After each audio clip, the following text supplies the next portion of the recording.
warm welcome to AD4 TV Radio News Update, coming to you live from Abuja, Nigeria's capital territory. I am Adirayo Dada. The Nigeria Center for Disease Control on Sunday confirmed 86 new cases of COVID-19 in Nigeria, 70 in Lagos, 7 in Abuja, 3 each in Katsina and Akwa Ibom, 1 case each in Jigawa, Bauchi, and Borno State respectively. As at 11:50 p.m. 19th of April, there are 627 confirmed cases of COVID-19 reported in Nigeria. 170 have been discharged, with 21 deaths recorded. The Bauchi State government has announced that it has sealed the office complex shared by the United Nations Children's Fund, UNICEF, and the World Health Organization, WHO, after one of their staff tested positive to the novel coronavirus. The Health Commissioner for the state, Aliyu Maigoro, indicated that the infected staff recently traveled to Kano State, Nigeria, adding that health officials have traced and isolated contacts who have interacted with the latest confirmed case under strict follow-up. And while the Bauchi State government is yet to impose any restrictions on movement within its metropolis, neither has it enforced any form of social distancing order in public places. Meanwhile, Chioma Rowland, fiancée of popular Nigerian singer David Adeleke, known as Davido, has recovered from coronavirus. The singer made this known on Twitter this Sunday as he thanked God for her recovery. He also thanked his fans for their prayers.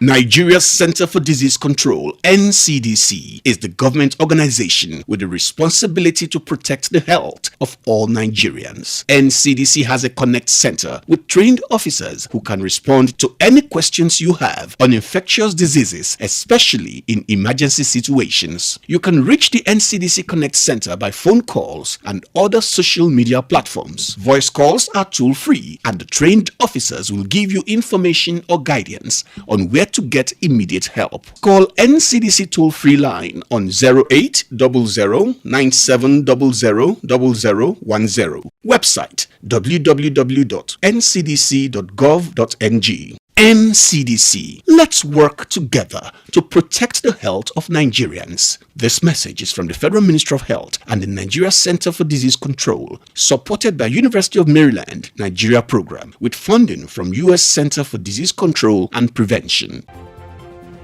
The United States President Donald Trump this Sunday said the U.S. still wants investigators to visit China and seek answers about the origin of the coronavirus outbreak. Previous requests for such investigations from the U.S. have been turned down, but the White House has not relented in accusing China of withholding accurate information about the extent of the virus within the country. Meanwhile, no fewer than 900 new cases of COVID-19 have been reported across 3 correctional facilities in Ohio, United States this Sunday. According to the Ohio Department of Rehabilitation and Correction, more than 1,400 inmates from Marion Correctional Institution, Pickaway Correctional Institution, and Franklin Medical Center have already tested positive. 955 additional inmates this Sunday brings up the total number to 2,315.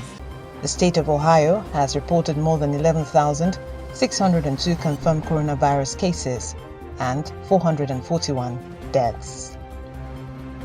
The president of Brazil, Jair Bolsonaro, joined a rally in his country's capital this Sunday, calling for an end to quarantine measures. At the rally, the president did not wear a mask and was seen coughing several times while speaking to the crowd of a couple of hundred supporters in Brasilia. Bolsonaro has been pushing against strict restrictions in some of Brazil's hardest hit areas that have closed schools and all but essential businesses such as firefighters and the police. Last week, the president fired his health minister after weeks of disagreement over social isolation measures. During the introduction of a new health minister, he stated that businesses need to be reopened to ensure that the economic fallout isn't worse than the virus. Brazil has the highest number of confirmed coronavirus cases in Latin America, with 38,654 cases and 2,462 deaths as of Sunday. Still on the pandemic, sex workers across Japan have been hit hard as the entire country is placed under a state of emergency with many businesses shut down and people at home due to the coronavirus pandemic. To soften the economic blow, the central government has launched a massive stimulus package worth 108 trillion Japanese yen for its citizens, which initially excluded sex workers but now allows sex workers to apply for the aid under certain conditions. Following criticism from activists and opposition members, activists have applauded this as a sign of progress for an industry that has long suffered social stigma. However, many sex workers say the package offers little reassurance, and its rules for eligibility seem opaque and restrictive, making them unsure of how to apply for benefits without effectively outing themselves. There are now at least 10,797 cases and 236 deaths from coronavirus in Japan. The president of Zimbabwe, Emmerson Mnangagwa, on Sunday extended the country's lockdown by 2 weeks to curb the spread of COVID-19, which has killed 3 in the country. Mnangagwa also announced that the government has decided to allow the mining sector to resume operations to keep the economy running at a subdued level. Zimbabwe has so far recorded 25 cases of the respiratory disease and 3 fatalities. The government of Australia this Monday said Google and Facebook will be forced to pay for news content in Australia as the coronavirus pandemic causes a collapse in advertising revenue. Australian Treasurer Josh Frydenberg said the Australian Competition and Consumer Commission will release draft rules for the platforms to pay fair compensation for the journalistic content siphoned from news media by late July. Frydenberg added that he believes Australia could succeed where other countries, including France and Spain, have failed in making Google and Facebook pay. At least 16 people, including a female police officer, have been killed in a mass shooting in the province of Nova Scotia, Canada. The killing spree occurred on Saturday night in Portapique, about 80 miles north of Halifax. After the police had told residents to lock their homes and stay inside, Heidi Stevenson, a 23-year-old veteran of the Royal Canadian Mounted Police, and a married mother of 2 were killed during the shooting. The suspected gunman, identified as Gabriel Wortman, a 51-year-old denturist, was dressed as a police officer and disguised his car to look like a police vehicle before killing people in several locations. Wortman later died after he was accosted and shot at a petrol station.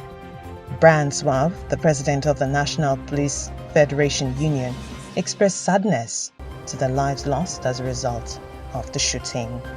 And that's it on AD4 TV Radio News Update, coming to you live from Abuja, Nigeria's capital. You can join the conversations on our social media platforms at AD4 TV Radio on Facebook, Twitter, LinkedIn, and Instagram. Please subscribe to our YouTube channel at AD4 TV Radio. Many thanks for watching. I am Adirayo Dada.